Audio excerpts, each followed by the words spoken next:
AirPods pro second generation 2 বা second জেনারেশনের দ্বিতীয় এডিশন, যেখানে বেশ কিছু নতুন নতুন ফিচার অ্যাড করা হয়েছিল, যেমন adaptive noise cancellation, conversation awareness, conversation boost সহ আরও অনেক ফিচার। এই সম্পূর্ণ নতুন এবং লেটেস্ট ভার্সনের একটা এয়ারপডস প্রো এর দুবাই কপি নিয়ে আপনাদের সামনে আমি আবারও হাজির। হ্যালো এভরিওয়ান, আমি দুবাই মন এবং আপনারা দেখছেন আপনাদের মোবাইল স্ক্রিন। এমনিতেও রাজশাহীর যে টেম্পারেচার, আর দুবাই ফিল হচ্ছে, ঘেমে একাকার অবস্থা। তো শুরু করা যাক এটার কাহিনী। বক্স কন্টেন্ট একেবারে নতুন কিছু না। বক্সে থাকছে এয়ারপডস, কিছু কাগজপত্র, টাইপ সি টু লাইটনিং কেবল, যেটা দিয়ে জাস্ট এয়ারপডস চার্জ দেওয়া যাবে, আইফোন চার্জ দেওয়া যাবে না। কেবলটা মোটামুটি ভালো কোয়ালিটির আছে, যদি কেউ মনে করেন রেগুলার ইউজ করতে পারেন, একটা লম্বা সময় পর্যন্ত সাপোর্ট দিবে। বক্সে একটা ল্যান্ডয়ার্ড দেওয়া থাকবে, যেটা অবশ্যই এই দামে একটা পজিটিভ ব্যাপার। এক্সট্রা 3 জোড়া ইয়ার টিপস থাকছে বিভিন্ন মাপের, অ্যান্ড ইয়ার টিপস গুলো বেশ ভালো কোয়ালিটির, আর ইয়ার টিপসের মেকানিজমও অরিজিনাল থেকে কপি করে হুবহু ওই টাইপেরই দেওয়া হয়েছে। বক্স কন্টেন্ট শেষ, এবার আউটলুক। তবে তার আগে জানিয়ে দেই, এই এয়ারপডসটা পেয়ে যাবেন JSTI অডিও নামে দারাজে এই শপে। সব নতুন দেখে আবার চিন্তার কিছু নেই, ভেরিফাইড সেলার, অথেন্টিসিটি নিয়ে কোনো সমস্যা হবে না। আমি ভেরিফাই করে প্রোডাক্ট নিয়ে কথা বলি, সেলারের মধ্যে ঝামেলা পাইলে আমি সেই সেলারের প্রোডাক্ট নিয়ে কথা বলি না। সো নিশ্চিন্তে নিতে পারেন। দারাজে রিসেন্টলি কিছু সমস্যার কারণে ডেলিভারি লেট হচ্ছে বা হ্যান সমস্যা হচ্ছে, আপনারা চাইলে তাদের ফেসবুক পেজ থেকে অর্ডার করতে পারেন। তাদের Facebook page name Audio Supreme. আমি ডেসক্রিপশন বক্স অথবা প্রথম কমেন্টে তাদের দারাজে shop plus Facebook page link pin করে দিব। বর্তমানে এই এয়ারপডস প্রোটা তাদের কাছে পেয়ে যাচ্ছেন রেগুলার প্রাইসে 1990 টাকায়। তবে চিন্তার কিছু নেই, আমি প্রাইসটা আরো কমানোর ব্যবস্থা করে দিচ্ছি, ভিডিওটা শেষ পর্যন্ত দেখতে থাকেন। তবে এইসব জিনিসের দাম কিন্তু যে কোনো মুহূর্তে উঠানামা করতে পারে, সুতরাং আপডেট প্রাইস জানতে অবশ্যই তাদের পেজটা ফলো করতে হবে। যদি কেউ মনে করেন নেবেন, তবে একটা কথা বলবো, দারাজ এখন ডেলিভারি পেতে লেট হচ্ছে, সো আপনারা চেষ্টা করবেন তাদের ফেসবুক পেজ থেকে নেওয়ার, তাহলে আলাদাভাবে তারা ডেলিভারি দিবে, মানে 2-1 দিনের মধ্যে হাতে পেয়ে যাবেন। আর আপনাদের জন্য দুইটা অ্যানাউন্সমেন্ট আছে, একটা এখন দিব আর একটা ভিডিওর কোনো এক জায়গায় দিব। এখনকারটা হচ্ছে একটা মেগা গিভওয়ে। আজকের এই এয়ারপডস প্রো এর একটা ইনটেক ইউনিট আপনারা পেয়ে যাচ্ছেন একদম ফ্রিতে, জাস্ট এই ভিডিওটা দেখে। গিভওয়ের ডিটেলস ভিডিওর কোনো এক জায়গায় বলে দিব, আগে এটা ডিটেলস বলি। আউটলুকে আগেরগুলোর থেকে কোনো চেঞ্জ নাই, সেম অ্যাজ অরিজিনাল লুকিং, সাদা glossy case and buds, typical AirPods Pro Gen 2 copy হুবহু। কেসের পেছনের বাটনটা সাইলেন্টই আছে মোটামুটি, এন্ড আমি বরাবরই আমার প্রত্যেকটা এয়ারপডস এর ভিডিওতে এই কথাটা বলে থাকি। কেসটা সামনে থেকে ধরলে কেসের ডান সাইডে ল্যানিয়ার্ডের একটা সেকশন পাবেন। কেসের পেছনে হিঞ্চের নিচে design by Apple in California, assemble in Dubai লেখা আছে, যেটা অ্যাকচুয়ালি কোনো কাজের কোনো কিছু না, মানে জাস্ট সবার মনে দেওয়া শান্তি আর কি। এই লেখাগুলো এখানে যা খুশি তাই লেখা যায়, এন্ড এই কথাটাও আমি আমার 1 বছর আগের ভিডিওতে বলেছি। যাই হোক, কেসের quality one of the best এই বাজেটে। আমি খালি অবস্থায় কিছুদিন ইউজ করেছি, এন্ড দাগ হালকা পাতলা পড়েছে, বাট অন্যগুলোর থেকে ফার বেটার আমি বলবো। পাশে অন্য একটা ভ্যারিয়েন্ট রেখেছি, দুইটাকে পাশাপাশি দেখলে বুঝতে পারবেন। দুইটা ইনটেক প্যাকেট কেটে আমি খালি অবস্থায় ইউজ করেছিলাম কিছুদিন। সাদা জিনিস আর গ্লসি, সো কভার ইউজ করতে হবে মাস্ট, এন্ড এই রং বেরঙের কভার গুলো পেয়ে যাবেন তাদের কাছে। কভার গুলো বেশ ভালো মানেরই আছে, আর মোটা কভার এগুলা, আর ভালোভাবে কেসের সাথে লেগেও থাকে। কেসের সামনের দিকে সেই একই ইন্ডিকেটর লাইট, যেটা কেস খুলে সবুজ, ব্যাটারি লো হলে অরেঞ্জ বা চার্জে দিলে অরেঞ্জ, এটাকে আবার রেড কালারও বলা যেতে পারে। আর রিসেট বা পেয়ারিং মোডে নিলে সাদা কালারের এলইডিটা শো করে। বাডস গুলা কানে বেশ ভালোভাবে ফিট হয়ে যায়, কম্প্যাটিবিলিটি নিয়ে কোনো ইস্যু নাই। এছাড়া বক্সে এক্সট্রা ইয়ার টিপস তো দেওয়া আছে, যার কানের ফিট অনুযায়ী ইচ্ছা মতো চেঞ্জ করে নিতে পারবেন, কোনো সমস্যা নাই। এই এয়ারপডসটাই আপডেট সকল ফিচার্সই দিয়েছে। প্রথমে আইফোন ইউজারদের জন্য এটার বিস্তারিত বলবো, এরপরে অ্যান্ড্রয়েড ইউজারদের জন্য, সো একটু ধৈর্য ধরে ভিডিওটা শেষ পর্যন্ত দেখেন। ফার্স্টে আসে আপনাদের বহু কাঙ্ক্ষিত সেই অ্যাডাপটিভ নয়েজ ক্যান্সেলেশন, যেটা বেসিক্যালি বাইরের নয়েজ অনুযায়ী এএনসি কাজ করে, মানে বাইরের নয়েজের পরিমাণ অনুযায়ী এটা আপনার কানে এএনসি অ্যাক্টিভ করে দেয়, বা বলতে পারেন যে ওই পরিমাণ এএনসি দেয়। বাট এটা আমার কাছে ওভার হাইপড লেগেছে, কারণ অপশনটা কাজ করে ঠিক আছে, বাট 100% অ্যাকুরেট না, মাঝে মাঝে ডিলে করে, আবার মাঝে মাঝে এএনসি অ্যাক্টিভও করতে পারে না। সো এই জায়গায় আমি বলবো এটা জাস্ট একটা ফিচার, জাস্ট নামে হাইপ ক্রিয়েট করেছে। তবে এই অ্যাডাপটিভ এএনসির একটা অ্যাডভান্টেজ আমি পেয়েছি, যদি অ্যাডাপটিভে রেখে এয়ারপডস গুলো কেসের মধ্যে রেখে দেওয়া হয় এবং পরবর্তীতে কেস থেকে বের করে কানে দেওয়া হয়, তাহলে আলাদা করে এএনসি অন করার দরকার পড়ে না, এটা তখন অটোমেটিক্যালি ইনস্ট্যান্ট এএনসি অ্যাক্টিভ করে দেয়। যেমন আমি রেল স্টেশনে গেছিলাম, তখন ট্রেনের ইঞ্জিনের সামনে ছিলাম, তো হঠাৎ করে ট্রেনের হর্ন দেয়, এন্ড আপনারা জানেন যে ওই হর্নটা কি পরিমাণ তীক্ষ্ণ এবং কানে কি পরিমাণ হিট করে। তো আমি সঙ্গে সঙ্গে এটা বাডস গুলো বের করে কানে দিয়ে ফেলছি, এন্ড দেখি যে ওই হর্নের সাউন্ড অলমোস্ট 70% ডাউন করে দিয়েছে। আমি পকেট থেকে ফোনটা বের করে দেখি এটা অ্যাডাপটিভ মোডে আছে, মানে আমাকে আলাদাভাবে পকেট থেকে ফোন বের করে আবার এএনসিটা অন করা লাগলো না। তো এই জিনিসটা আমার কাছে খুব ভালো লেগেছে, এন্ড এটা একটা বড় অ্যাডভান্টেজ এই অ্যাডাপটিভ এএনসি। তারপরে বলবো যে যতই মার্কেটিং করুক না কেন, প্র্যাকটিক্যালি এটা জাস্ট একটা অপশন। নয়েজ ক্যান্সেলেশন থেকে যদি অ্যাডাপটিভে সুইচ করা হয়, তাহলে নয়েজ ক্যান্সেলেশনে যেরকম এএনসি অ্যাক্টিভ থাকে ওইখানেও এরকম এএনসি অ্যাক্টিভ থাকে। আবার সেম ভাবে ট্রান্সপারেন্সি থেকে যদি এই অ্যাডাপটিভে সুইচ করা হয়, তাহলে ট্রান্সপারেন্সি যেরকম থাকে ওই রকম, মানে ওই অপশনটা ওখানেও ভাবে থেকে যায়। তবে হ্যাঁ, এই এয়ারপডসটাই যথেষ্ট ভালো পরিমাণে এএনসি আছে, সে বিষয়ে আমি একটু পরেই কথা বলছি। ফিচার্স লিস্টে এরপরে আছে অ্যাটেনশন অ্যাওয়ারনেস ফিচার, যেটার কাজ বেসিক্যালি যখন এয়ারপডস গুলো কানে লাগানো থাকা অবস্থায় আপনি সামনে থেকে কারোর সঙ্গে কথা বলবেন, তখন এয়ারপডস গুলো অটোমেটিক্যালি মিডিয়া ভলিউম ডাউন করে দিবে, এন্ড এটাও এখানে মাঝে মাঝে কাজ করে। বিশেষ করে আমি খেয়াল করলাম, আমি যখন এটা কানে লাগিয়ে ফেসবুক স্ক্রল করছিলাম, তখন এই জিনিসটা বেশি কাজ করতেছিল, এবং এখানে লাইভ লিসেনিংও সাপোর্ট করে। এরপরে আরেকটা অপশন আছে কনভারসেশন বুস্ট। এই অপশনটা ট্রান্সপারেন্সি মোডের মতো কাজ করে। কনভারসেশন বুস্ট অন করে দিলে এএনসি অফ হয়ে যায় এবং বাইরের সাউন্ড খুব স্পষ্টভাবে কানে আসে। এক কথায় ট্রান্সপারেন্সি মোডে যেই কাজ করে এটাও সেই কাজ করে। তবে এখানে ট্রান্সপারেন্সি মোডের থেকে একটু সামান্য ভিন্ন এটা। ট্রান্সপারেন্সি মোডে বাইরের সাউন্ড একটু বেশি পরিমাণে কানে আসে, বাট এই কনভারসেশন বুস্ট মোডে বাইরের সাউন্ড একেবারে খোলা কানে যেমনটা শোনায় তার সেরকমই আসে। ট্রান্সপারেন্সি মোডে সাউন্ডকে ফিল্টার করে সাইড নয়েজ গুলো রিমুভ করে একটা ক্লিয়ার ট্রান্সপারেন্ট সাউন্ড কানে প্রডিউস করে। সামনে থাকা মানুষের ভোকাল একেবারে ন্যাচারালি শোনায় যেমনটা আপনি খোলা কানে শুনে থাকেন, তবে বাতাসের নয়েজটা একটু নোটিসেবল, যেটা প্রথম দিকে একটু কেমন লাগলেও কিছুক্ষণ পরে আবার স্বাভাবিকই লাগে। এই কনভারসেশন বুস্ট ফিচারটা ভালো লেগেছে আমার কাছে, তবে এটা না থাকলেও ট্রান্সপারেন্সি মোড দিয়ে কাজ চালিয়ে নেওয়া যেত, কিন্তু যেহেতু নতুন ভার্সন ফিচার তো লাগবে, মিস তো করা যাবে না। ওয়েল ডান অরিজিনাল কপি, তুমি আসলেই ভালো করেছো। এছাড়া এয়ারপডস মেনুতে গেলে আরো অনেক ফিচার বা অপশন পেয়ে যাবেন। প্রথমে লেফট রাইটে ট্যাপ কন্ট্রোল নিজের সুবিধা মতো কাস্টমাইজ করে নেওয়া যাবে। এরপরে আবার কল কন্ট্রোলেও কাস্টমাইজেশন আছে, এখান থেকে মিউট, আনমিউট, এন্ড কল এগুলো নিজের ইচ্ছা মতো কাস্টমাইজ করে নেওয়া যায়। এরপর অডিও নামে একটা সেকশন দিয়েছে যেখানে প্রথমে আসে পার্সোনালাইজ ভলিউম। এটা মূলত আশেপাশের এনভায়রনমেন্টের সাথে সামঞ্জস্যতা রেখে এয়ারপডস এর ভলিউম কম বেশি করে থাকে। শান্ত এনভায়রনমেন্টে সাউন্ডের লাউডনেসটা একটু কমিয়ে দেয়, আবার অনুরূপভাবে গ্যাঞ্জাম এনভায়রনমেন্টে লাউডনেসটা একটু বেশি বাড়িয়ে দেয়। তো এই অপশনটা আমার অন ছিল, আমি বুঝতে পারি না, ভেবেছিলাম এটা মেবি বাগস, পরে দেখি এটা একটা ফিচারস এন্ড এটাও কাজ করে। আমার দরকার লাগে না বিধায় আমি অফ করে ইউজ করেছি। যাই হোক, এরপরে আছে কনভারসেশন অ্যাওয়ারনেস ফিচার, যেটা অলরেডি বললাম। এরপরে খুব একটা দরকারি ফিচার দিয়েছে লাউড সাউন্ড রিডাকশন। এটাও কাজ করে, তবে খুব একটা অ্যাকুরেট না। আমি মাঝে মাঝে এটার থেকে রেসপন্স পেয়েছি। অতিরিক্ত সাউন্ড দিয়ে কানে গান শুনলে কিছুক্ষণ পর এটা সাউন্ডের লাউডনেসটা কমিয়ে দেয়, এন্ড এটাও একই অবস্থা, মাঝে মাঝে বেশ ভালোই কাজ করে, খারাপ না। একটা কপি ডিভাইস থেকে এত কিছু দিয়েছে, তাও আবার 2000 টাকার নিচে বা 2000 টাকার মধ্যে। আইফোনে যে ফিচারগুলো মাঝে মাঝে কাজ করে এটাই অনেক, তবে মেইন যেগুলো ফিচার সেগুলো কিন্তু পারফেক্টলি কাজ করে, কোনো সমস্যা নাই। এখানে আরো অপশন আছে, যেমন ear detection 100% working, personalise spatial audio, এখান থেকে নিজের মতো করে স্পেশাল অডিও পার্সোনালাইজ করে নেওয়া যাবে। আইফোনের 2 ডেপথ ক্যামেরা এবং ডট প্রজেক্টরের সাহায্যে এটা আপনার ফেস, মাথা এবং কান স্ক্যান করে সেই অনুযায়ী স্পেশাল অডিও প্রোভাইড করবে। জোস একটা ফিচার, আর এটা আসলেই কাজ করে। আইওএস ভার্সন ভেদে স্পেশাল অডিও সেটআপের প্রসেসটা একটু ভিন্ন হতে পারে, তবে ওই একই, কান, মাথা, ফেস এগুলো স্ক্যান করবে। এরপরে আরো 2টা নতুন অপশন দিয়েছে, এনাবেল চার্জিং কেস সাউন্ড, যেটা অল টাইমই এনাবেল থাকে, আলাদাভাবে অফ করার কোনো অপশন নাই। এরপরে অপটিমাইজ ব্যাটারি চার্জিং, এটা অন রাখলে বেসিক্যালি আপনার ইউসেজের উপর ভিত্তি করে 80% এর কাছাকাছি চার্জ হয়ে এটা ওয়েট করবে, মানে বলতে পারেন ব্যাটারি সেভার টাইপের কোন একটা ফিচার আর কি। এই এয়ারপডসটায় ফাইন্ড মাই ডিভাইসের সাপোর্টও আছে। এরপরে অ্যাক্সেসিবিলিটি, যেখানে আরো বেশ কিছু ফিচার্স আছে, তার মধ্যে ইউজফুল একটা ফিচার হচ্ছে noise cancellation with on AirPods. এই অপশনটা অন রাখলে এয়ারপডস এক কানে থাকা অবস্থায় এনসি কাজ করবে। ইয়ার ডিটেকশন সেন্সরের কারণে আইফোন যদি বুঝতে পারে এয়ারপডস আপনার কানে নাই, তাহলে কখনো এনসি অ্যাক্টিভ করতে দেয় না, অন হইলেও একটু পরে আবার ডিফল্ট মোডে চলে যায় এবং একটা মেসেজ দেখা যায় এয়ারপডস গুলো আপনার কানে নেই। তো এই ক্ষেত্রে এটা বেশ উপকারী হয়, এন্ড যারা এক কানে এয়ারপডস ব্যবহার করেন তাদের জন্য তো অনেক উপকারী একটা ফিচার। এছাড়া এখানে ট্যাপ সেন্সরের প্রেস স্পিডও প্রয়োজন মতো কাস্টমাইজ করে নেওয়া যাবে। কেসটা বরাবরের মতো ওয়্যারলেস চার্জিং সাপোর্টেড, এন্ড মোটা কভারের উপর দিয়ে কেসটা ভালোভাবে চার্জ নেয়, সো ওয়্যারলেসলি চার্জ করতে গেলে কভারটা বারবার খোলার প্রয়োজন পড়বে না। এই এয়ারপডসটাই হেই সিরি সাপোর্ট নাই, তবে ট্যাপ করে সিরি অ্যাক্টিভ করে ইউজ করা যাবে। ট্যাপ কন্ট্রোল থেকে যে কোনো এক পাশের বার্সে সিরি অপশন এনাবেল করে নিলে হবে। এরপরে ট্যাপ করে 1 সেকেন্ড মতো ধরে রাখলে সিরি অ্যাক্টিভ হবে, এবং তখন সিরিকে যেভাবে রেগুলার ইউজ করেন, যেভাবে রেগুলার কমান্ড দিয়ে ইউজ করেন ওইভাবেই কমান্ড দিয়ে সিরিকে ব্যবহার করতে পারেন। যেমন ধরেন, সিরি কল রাহাত ভাই অফিস অন মোবাইল। কল চলে গেছে কিন্তু রাহাত ভাইকে অলরেডি মিস কল হয়ে গেল, সরি রাহাত ভাই।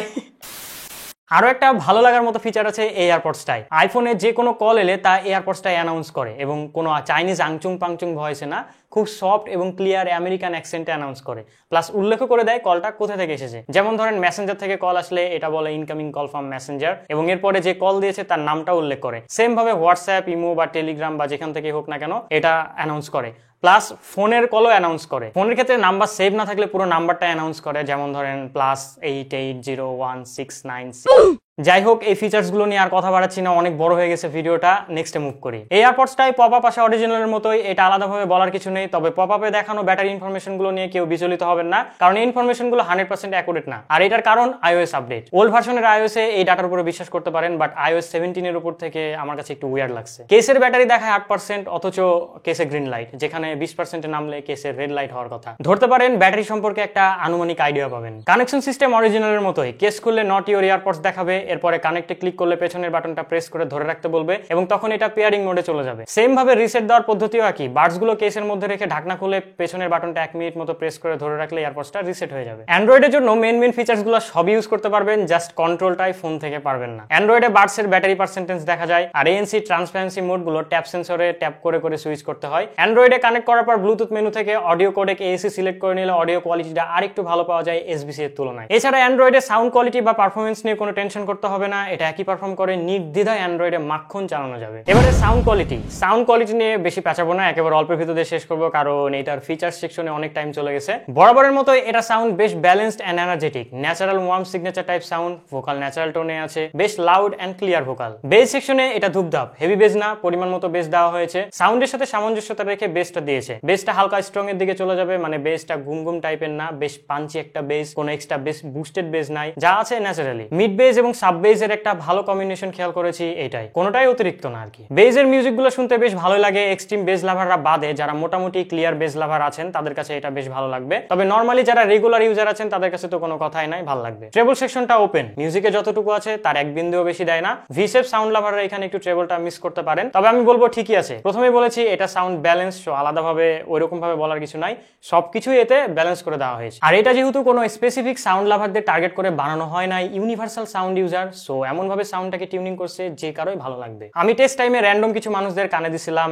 এন্ড তাদের জাস্ট একটাই কথা, ওয়াও। এছাড়া ইনস্ট্রুমেন্টাল টোন গুলো সবই ব্যালেন্সড, মানে কি বলবো, সবই ব্যালেন্সড। যাই হোক, সাউন্ড নিয়ে আর কথা বাড়াচ্ছি না, ভালো লাগার মতো একেবারে মিউজিক এনজয় করার মতো সাউন্ডই এতে দেওয়া হয়েছে। কানে দিয়ে মিউজিক বা তিলাওয়াত যাই শুনেন না কেন বেশ এনার্জেটিক একটা ভাইব পাওয়া যাবে, এটা কনফার্ম। সাউন্ডে এটাকে আমি 10-এ 10 দিব। কিছু পয়েন্ট মাইনাস করা যেতে পারে, ধরেন 0.5 মাইনাস করলাম, মানে ফুললি 10-এ 10 দিলে তো আবার মানে কি ফিক্সিং বলে নাকি, ফিক্সিং করেছে। ওকে, এনিওয়ে, এই এয়ারপডসটায় এএনসি আছে, এএনসির ব্যাপারে যেটা বলছিলাম আর কি, এএনসি বেশ ভালো পরিমাণে কাজ করে। এএনসিতে বাইরের সাউন্ড অলমোস্ট 70% মতো ডাউন করে দেয়। এএনসি অন রেখে বাইরের সাউন্ড হালকা শোনা যায়, তবে মিউজিক ছেড়ে দিলে আর কোনো কিছুই শোনা যায় না, একেবারে টোটালি ব্লক। মানে মিউজিক ছাড়া এটা 70-80% ব্লক করে দিবে, এটা কনফার্ম। আর মিউজিক ছাড়লে একবারে 100% ব্লক। তবে সময়ের সাথে সাথে এএনসিটা আরেকটু ভালোভাবে কাজ করে, কারণ নতুন অবস্থায় ইয়ার টিপস গুলো কানে ভালোভাবে এয়ার টাইট করতে পারে না। কিছুদিন ইউজ করার পরে এই ইয়ার টিপস গুলো একটু অয়েলি বা তৈলাক্ত টাইপের ভাব হয়ে যায়, তখন খুব ভালোভাবে কানে সিল হয় এবং এয়ার টাইট হয়। আর এয়ার টাইটটা যত ভালো হবে এএনসিটা তত ভালোভাবে কাজ করবে, তো ওই সময় এএনসিটাকে একটু বেশি ইফেক্টিভ মনে হয়, মানে কিছুদিন ইউজ করার পরে আর কি। এটা সম্পূর্ণ আমার পূর্ব অভিজ্ঞতা থেকে বললাম, কারণ আমার অনেকগুলো এয়ারপডস প্রো ইউজ করা হয়েছে, আপনারা ভিডিওর মধ্যেও দেখেছেন, প্লাস এখানে বিরলেও কিছু দেখতে পাবেন, অনেকগুলো এয়ারপডস জমে গেছে। ওই যে পেছনে এয়ারপডস আছে কয়েকটা, যাই হোক ঝাপসা দেখা যাবে। স্পেশাল অডিওটা এবার একটু ভালো ইমপ্রুভ, স্পেশাল অডিও অন করে দিলে মূলত সারাউন্ড সাউন্ড হয়ে যায়, বলতে পারেন যে ভার্চুয়ালি সারাউন্ড সাউন্ড আর কি। মিউজিক শুনতে ভালো লাগে স্পেশাল অডিও অন করে। স্পেশাল অডিও অন করে দিলে সাউন্ড টিউনিং এ সামান্য পরিবর্তন আসে, তখন ভোকাল থেকে বেজের ডিস্টেন্সটা একটু ভালোভাবে বোঝা যায়। এন্ড এই পয়েন্টে বেসটা বেশ ভালোই লাগে, তখন বেজের থামগুলো হালকা একটু ওয়েভ ক্রিয়েট করে, সেটা স্পষ্টভাবে বোঝা যায়। বেজে একটা থাম দেওয়ার পরে সেটা কম্পনটা অনুভূত হয়, এন্ড কিছু কিছু মিউজিকের বিষয়টা বেশ এনজয়েবল। ওভারঅল টোটাল সাউন্ড স্টেজটা একটু ছড়িয়ে যায় এন্ড মোটামুটি ওয়াইড একটা সাউন্ড পাওয়া যায়। আমার কাছে পার্সোনালি বেশ ভালো লাগে, আমি বেশিরভাগ সময় স্পেশাল অডিও অন করে মিউজিক প্লে করি। তো এটার স্পেশাল অডিও আমি বলবো অরিজিনালের ধারে কাছেও নাই, তবে ক্লোন হিসেবে বেশ প্রশংসার দাবিদার এন্ড বেশ প্রশংসাও পাবে। আর মার্কিং করলে এটার স্পেশাল অডিওতে আমি একে 10-এ 9.5 দিব। Overall ANC and special audio section এটাতে খুবই ভালো আছে। ব্যাটারি সেকশন আমি আপাতত এই ভিডিওতে ডিটেলসই বলছি আপনাদের, তবে আপনারা কমেন্ট করে জানান আমি কি ডিটেলস বলবো নাকি একবারে শর্টে বলবো এর পর থেকে। প্রথমত, বাডস গুলো থেকে আমি 60% ভলিউম লেভেলে 5.5 ঘন্টার একটু বেশি সময় ব্যাকআপ পেয়েছি টানা এএনসি অফ রেখে, আর স্পেশাল অডিও সময় অন ছিল। এরপরে এএনসি অন রেখে 5 ঘন্টা চালিয়েও 10% এর মতো চার্জ অবশিষ্ট ছিল। এরপরে মিক্স ইউজ করে 5 ঘন্টা ইউজ করেও 20% এর মতো চার্জ অ্যাভেলেবল ছিল। আমি এবারে এয়ারপডসটার সবগুলো অপশন অন অফ করে মোটামুটি মিক্সিং ভাবে ইউজ করেছি, এন্ড এত কিছুতে না যায়, আসলে এত কিছু না পেঁচায় আমি একবারে এটা একটা গড় রেজাল্ট বলি। এটা থেকে এএনসি অন করে নিশ্চিন্তে 5 ঘন্টা ব্যাকআপ পাওয়া যাবে। অ্যান্ড্রয়েডের ক্ষেত্রে একটু বেশি হতে পারে ব্যাটারি ব্যাকআপটা, কারণ আইফোনে এট এ টাইম অনেকগুলো ফিচার্স অ্যাক্টিভ থাকে এয়ারপডসের, তখন একটু ব্যাটারিটা বেশি কনজিউম করে। আর অ্যান্ড্রয়েডের ক্ষেত্রে সব ফিচার তো অ্যাক্টিভ থাকে না, তখন ব্যাটারি কনজাম্পশনটা একটু কম হয়। আর ব্যাটারি ব্যাকআপের বিষয়টা একটু সামান্য এদিক সেদিক হতে পারে, কারণ ব্যাটারি ব্যাকআপের বিষয়টা টোটালি ডিপেন্ড করে আপনার ইউসেজের উপরে। আপনি কেমন টাইপের মিউজিক শুনছেন, কেমন ওয়েদারে শুনছেন, কত পার্সেন্ট ভলিউম লেভেলে শুনছেন, এবং কানেক্টেড ডিভাইস থেকে এই টিডব্লিউএসটা কত ডিস্টেন্সে আছে ইত্যাদি সমস্ত বিষয়ের উপরে। সো একটু এদিক সেদিক হতেই পারে ইনফরমেশন, কিন্তু অ্যাভারেজ 5 ঘন্টা ব্যাকআপ পাওয়া যাবে। কেস থেকে বাডস গুলো আমি 2বার মতো চার্জ করতে পেরেছি, একবার 100% আর একবার 90% এর মতো। সো বলা যায় যে কেস থেকে 2বার মতো চার্জ করা যাবে। বাডস গুলো ফুল চার্জ হতে 1 ঘন্টার কম সময় লাগে, আর কেসটা ফুল চার্জ হতে 1 ঘন্টা 15-20 মিনিটের মতো সময় লাগে। কেসটা wireless charging supported and wirelessly charge হতে এটা 1.5 ঘন্টার মতো সময় লাগে, আর একটু হিট হয়। আর এখন এমনি তো গরমকাল চলছে, সো হিটের ব্যাপারটা একেবারে নরমাল। আমার বেশি সাজেশন থাকবে কেবল দিয়ে চার্জ করার, ওয়্যারলেস চার্জার বেশি ইউজ না করাই ভালো। গেমিং মোড, এটাতে ডেডিকেটেড গেমিং মোড নাই, বাট এটাকে একটা গেমিং টিডব্লিউএস বললে কোনো দিক থেকে ভুল হবে না, কারণ এটা লেটেন্সি খুবই কম। PUBG, Free Fire, Call of Duty, 3টা গেমই খেলেছি এয়ারপডসটা দিয়ে। গেমিং এর জন্য আসলে দুনিয়ার কোনো ব্লুটুথই পারফেক্ট না, গেমিং এ তারওয়ালা ইয়ারফোনের মতো কোনোটাই সাপোর্ট দিবে না। আর এটা দিয়ে রেগুলার গেমিং করা যাবে, সমস্যা হবে না, but tournament type serious gaming এর টাইম এটা ইউজ না করারই পরামর্শ রইল। আমি কানে দিয়ে প্রতিদিন যে টুকটাক গেম খেলা সেটা খেলেছি, আমার কাছে খারাপ লাগে নাই। অ্যাটলিস্ট গেমিং ট্যাগওয়ালা TWS গুলোর থেকে এটার পারফরমেন্স যথেষ্ট ভালোই ছিল গেমিং এ। লেটেন্সি যদি বলেন তাহলে আমি আনুমানিক বলতে পারি 45 ms এর আশেপাশে আছে এটা লেটেন্সি। সো ভালো, অবশ্যই ভালো। সো এটা দিয়ে গেমিং করতে পারবেন, PUBG, call of duty, free fire খেলতে পারবেন, কোনো সমস্যা নাই। অ্যান্ড এটাকে গেমিং ট্যাগ লাগানোই যায়।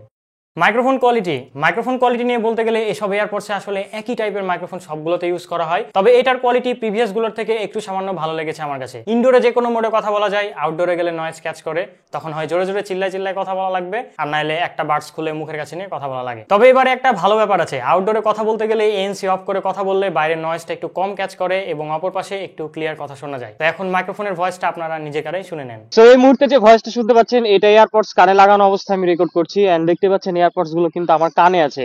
আর আমি নর্মাল টোনে কথা বলছি, যেভাবে এটা স্বাভাবিকভাবে কথা বলা হয়। তবে আমি আউটডোরে আছি, কিন্তু আউটডোরে আমার আশেপাশে এই মুহূর্তে গ্যাঞ্জাম নেই, মানে খুব একটা গ্যাঞ্জাম নেই। এই মানুষজনের কথাবার্তা আর পাখির ডাক বা এরকম ছোটখাটো কিছু নয়েজ আছে। আশা করি এখান থেকে আপনারা একটা মোটামুটি ধারণা পাবেন যে এটার মাইক্রোফোন কোয়ালিটিটা আসলে কেমন। তো মাইক্রোফোনের ব্যাপারে এটা ভালোই করেছে বলবো। একটা ক্লোন ডিভাইস হিসেবে আমরা এর থেকে বেশি কি বা আশা করতে পারি? ক্লোনে এসব ব্যাপারে তেমন ভাবে নজর দেয় না, তবে যতটুকু দিয়েছে আমার মনে হয় এই বাজেটে মাইক্রোফোনের ব্যাপারটা ইটস ওকে, চলবে টাইপ ব্যাপার। নেগেটিভ সাইডের জন্য অনেকে অপেক্ষা করে থাকেন। নেগেটিভ সাইড বলতে আসলে এগুলোতে ধরার মতো কিছু নেই, ধরলে আসলে পুরোটাই ধরতে হবে, কারণ মাথায় রাখতে হবে এগুলো চাইনিজ কপি প্রোডাক্ট। আর এই এয়ারপডসটাই নেগেটিভ পয়েন্ট বলতে আসলে তেমন কিছু নাই, অ্যাটলিস্ট প্রাইস দেখতে গেলে। তবে হ্যাঁ, ইমপ্রুভমেন্টেরও একটা জায়গায় থেকে যায় মাইক্রোফোন। তবে দুবাই কপির হাই কোয়ালিটির যতগুলো ভার্সন আছে সবগুলোতেই এই ধরনের মাইক্রোফোন ইউজ করা হয় এবং কোয়ালিটি প্রায় সবগুলোতেই একই। তবে হ্যাঁ, দিন দিন কিছুটা হলেও এগুলো ইমপ্রুভ হচ্ছে, অ্যান্ড এটাও মোটামুটি ইমপ্রুভ আছে আগের থেকে। সো মাইক্রোফোনের বিষয়টা একটু মানিয়ে নেওয়া যাবেই। আর আপনারা তো নিজে কানে শুনলেন এর মাইক্রোফোন কোয়ালিটি। আর এগুলো যারা কাস্টম বানায় নিয়েছেন তারা যদি কেউ আমার এই ভিডিওটা দেখে থাকেন তাহলে প্লিজ আপনারা একটু মাইক্রোফোনটার ব্যাপারে একটু বেশি করে নজর দেওয়ার চেষ্টা করবেন, একটু কোয়ালিটিটা ইমপ্রুভ করার চেষ্টা করবেন। মাত্র 1990 টাকায় এই ভার্সনটা আসলে কিছু ব্র্যান্ডেড TWS কেও টেক্কা দেওয়ার মতো। 2000 বাজেট রেঞ্জে QCO এর কয়েকটা মডেল আছে যেগুলো আসলে খুবই ভালো করেছে। হ্যাঁ, HT05 বা HT07 এর কথা বলতে পারেন, ওইগুলোর সাথে আসলে এটাকে অনায়াসে কম্পেয়ার করা যাবে। অ্যাটলিস্ট দামের দিক থেকে এটা দেখলে তো অনায়াসেই কম্পেয়ার করা যায়। QCO ধরেন মাইক্রোফোনের দিক থেকে একটু আগায় যাবে, বাট আলটিমেটলি ফিচার্স অ্যান্ড সার্ভিসের দিক থেকে কিন্তু এটাই এগিয়ে যাবে, অ্যান্ড QCO কিন্তু পিছিয়ে যাবে। অনেকে এখন নাক ছিটকাবেন, ভাইয়া ব্র্যান্ডের সাথে ক্লোনের কিভাবে কম্পেয়ার করো? হয় ভাই, হয়, কম্পেয়ার হয়। ক্লোন যখন ব্র্যান্ডের মতো সার্ভিস দিতে শুরু করবে তখন তো ক্লোনের ব্র্যান্ডের সাথে ক্লোনের কম্পেয়ার হবেই। সবশেষে এই এয়ারপডসটা 1990 টাকায় রাইট নাও বেস্টেরও best for all kind of users, iPhone, Android or regular user. ANC একটা ভালো সাপোর্ট দিবে এই বাজেটে, প্লাস আইফোন ইউজার হলে নামমাত্র মূল্যে অ্যাপেল প্রোডাক্টের স্বাদ, ভাব, সবকিছু। কম বেশি সবার হাতে একটা করে আইফোন থাকে, বাট অত দাম দিয়ে আইফোন কেনা পসিবল হলে এয়ারপডসের দিকে কিন্তু কেউ যায় না। অরিজিনাল এয়ারপডসের দিকে খুব কম মানুষই যায়, হাতে গোনা, সেগুলোর হিসাব আলাদা। বাট যারা যায় না বাট এয়ারপডস প্রো ইউজ করার ইচ্ছা, তো সেই সমস্ত মানুষদের জন্য লো বাজেটে এই এয়ারপডসটা অরিজিনাল এয়ারপডসের স্বাদ পূরণ করবে, অ্যান্ড এটার বিকল্প আসলে কোনো কিছুই হয় না। এখন আমি 1900 টাকার রেঞ্জে এটা সাজেস্ট করছি কিনা বা অন্য কোনো ব্র্যান্ডের সাজেশন আছে কিনা, হ্যাঁ, আমি 1900 টাকার মধ্যে এটা সাজেস্ট করছি। আর আসলে এটা 1900 টাকার রেঞ্জের থেকেও অনেক কমে পেয়ে যাচ্ছেন এই মুহূর্তে, কারণ দারাজে ডিসকাউন্ট ভাউচার, ক্যাশব্যাক সবকিছু মিলায় এটা আরো 100 থেকে 200 টাকার মতো কমে যাবে। সো বলা যায় 1700 থেকে 1800 টাকার মধ্যে এটা ওয়ান অফ দ্য বেস্ট। যা প্রোভাইড করছে তা আসলে এই মুহূর্তে অন্য কোনো ব্র্যান্ড দিচ্ছে না। আপনি অ্যান্ড্রয়েড ইউজার হলেও এটার বেশ কিছু এক্সট্রা সুবিধা পাচ্ছেন, আর যদি আইফোন ইউজার হন তাহলে তো কোনো কথাই নাই, সমস্ত সুবিধা বিস্তৃত, সবকিছু আপনার হাতে। আশা করি বুঝতে পেরেছেন। এয়ারপডসের ডিটেল শেষ, এবারে আসে আপনাদের গিভওয়ের প্রসঙ্গে। এই ভিডিওতে মাত্র 200টা লাইক পূর্ণ হওয়া মাত্রই আমরা এই এয়ারপডসটার একটা ইনটেক প্যাকেট আপনাদের গিফট করে দেবো, একটা ইনটেক ইউনিট আপনাদের দিয়ে দেবো সম্পূর্ণ ফ্রিতে। গিভওয়েতে অংশগ্রহণ করার জন্য প্রথমে অডিও সুপ্রিমের ফেসবুক পেজটা লাইক এবং ফলো দিবেন, একটা স্ক্রিনশট নেবেন, এরপরে তাদের পেজে এই ভিডিওটা পোস্ট করা থাকবে, এই ভিডিওর নিচে গিয়ে সেই স্ক্রিনশটটা কমেন্ট করে দিবেন এবং ওই পোস্টটা আপনার টাইমলাইন প্রাইভেসি পাবলিক রেখে আপনার 5 জন টেক লাভার বন্ধুকে মেনশন করে শেয়ার করে দিবেন। ওই পোস্টের প্রাইভেসিটা কিন্তু পাবলিক থাকা লাগবে, না হলে আমরা ভেরিফাই করতে পারবো না। আর অবশ্যই আপনার 5 জন টেক লাভার বন্ধুকে মেনশন করে দিতে হবে। আর ইউটিউবে এসে এই ভিডিওটা একটা লাইক দিবেন, আমার চ্যানেলটা সাবস্ক্রাইব করবেন, পাশে থাকা বেল আইকনে ক্লিক করবেন এবং একটা কমেন্ট করে দিবেন। ভালো কমেন্ট হতে পারে, খারাপ কমেন্ট হতে পারে, যে কোনো কমেন্ট হতে পারে, বাস কাজ এতটুকুই। আর এই ভিডিওতে 200টা লাইক পূর্ণ হওয়ার সাথে সাথেই আমরা চ্যানেল থেকে লাইভে এসে র্যান্ডম কমেন্ট পিকারের মাধ্যমে এই ভিডিও থেকে একজন কমেন্ট মানে একটা কমেন্টকে আমরা সিলেক্ট করব এবং সেই ভাগ্যবান উইনারকে আমরা দিয়ে দেব এই ভার্সনটার একটা ইনটেক ইউনিট। এখনই শেষ না, আরো কিছু আছে। যারা গিভওয়েতে উইনার হবেন না তাদের মন খারাপ করার কিছু নেই, তাদের জন্য থাকছে স্পেশাল অফার। তাদের ফেসবুক পেজ থেকে এটা কিনলে পেয়ে যাচ্ছেন ফ্রি হোম ডেলিভারি, সাথে 100 টাকা ডিসকাউন্ট, সাথে আরো থাকছে একটা প্রোটেক্টিভ কেস। আর যারা দারাজে অর্ডার প্লেস করবেন তাদের জন্য দারাজে থাকছে 70 টাকা ডিসকাউন্ট ভাউচার প্লাস একটা প্রোটেক্টিভ কেস। ভাউচার কোড আমি স্ক্রিনে দিয়ে দেবো অথবা তাদেরকে ইনবক্স করবেন অর্ডার করার সময়, তারা দিয়ে দিবে। তবে এই অফারগুলো প্রথম 20 জন অর্ডারকারীর জন্য থাকছে ফেসবুক পেজ এবং দারাজ মিলিয়ে, আর পরবর্তীতে তারা এক্সটেন্ড করলেও করতে পারে, সম্পূর্ণ তাদের ইচ্ছা, মানে স্টক থাকা পর্যন্ত আর কি। ওকে, দুইটা অফারের কথা বলেছিলাম, একটা গিভওয়ে আর আরেকটা হচ্ছে যদি কেউ মনে করেন আমার লোকেশনের আশেপাশে থেকে এটা পারচেস করবেন, তাহলে তারা চাইলে আমার সাথে সরাসরি দেখা করে আমার কাছ থেকে এটা কালেক্ট করে নিতে পারেন। আর সামনে আরো অনেক গিভওয়ে আসছে, এটা তো কেবল শুরু। সো এখনই চ্যানেলটিকে সাবস্ক্রাইব করে পাশে থাকা বেল আইকনে ক্লিক করে নোটিফিকেশন অন রাখুন। দেখা হচ্ছে পরবর্তী কোনো টপিকে, সে পর্যন্ত ভালো থাকেন, সুস্থ থাকেন। আর প্লিজ সবাই গিভওয়েতে অংশগ্রহণ করার চেষ্টা করেন, প্লাস আপনাদের ফ্রেন্ডদেরও মেনশন দেন, আপনাদের ফ্রেন্ডদেরও এই গিভওয়েতে অংশগ্রহণ করতে উদ্বুদ্ধ করেন। আপনাদের যদি রেসপন্স ভালো হয় তাহলে আমি বললাম ভাই এটা গিভওয়ে করার পরে আমি আরো একটা ইউনিট গিভওয়ে করব, এইটা না তবে টাইপ সি বা অন্য কোনো ভ্যারিয়েন্ট গিভওয়ে করে দেবো। আর সেই সাথে যদি সেই গিভওয়েতে যদি আপনাদের আরো রেসপন্স পাই তাহলে ভাই আমি এই কালো কালার এটা রিভিউ করছি এটাও কিন্তু গিভওয়ে করে দেবো। সো যতগুলো প্রোডাক্ট আসবে আমি বেশিরভাগই আপনাদের দিয়ে দেবো, জাস্ট শুধু আপনাদের অ্যাক্টিভিটি দেখাইতে হবে, আপনাদের রেসপন্সটা ভালো দেখাতে হবে। তো ঠিক আছে, ভালো থাকেন, সুস্থ থাকেন, দেখা হচ্ছে পরবর্তী টপিকে। ভিডিওটা অলরেডি অনেক বড় হয়ে গেছে, টাটা। দেখা হচ্ছে গিয়ে লাইভের দিন, গিভওয়ের দিন।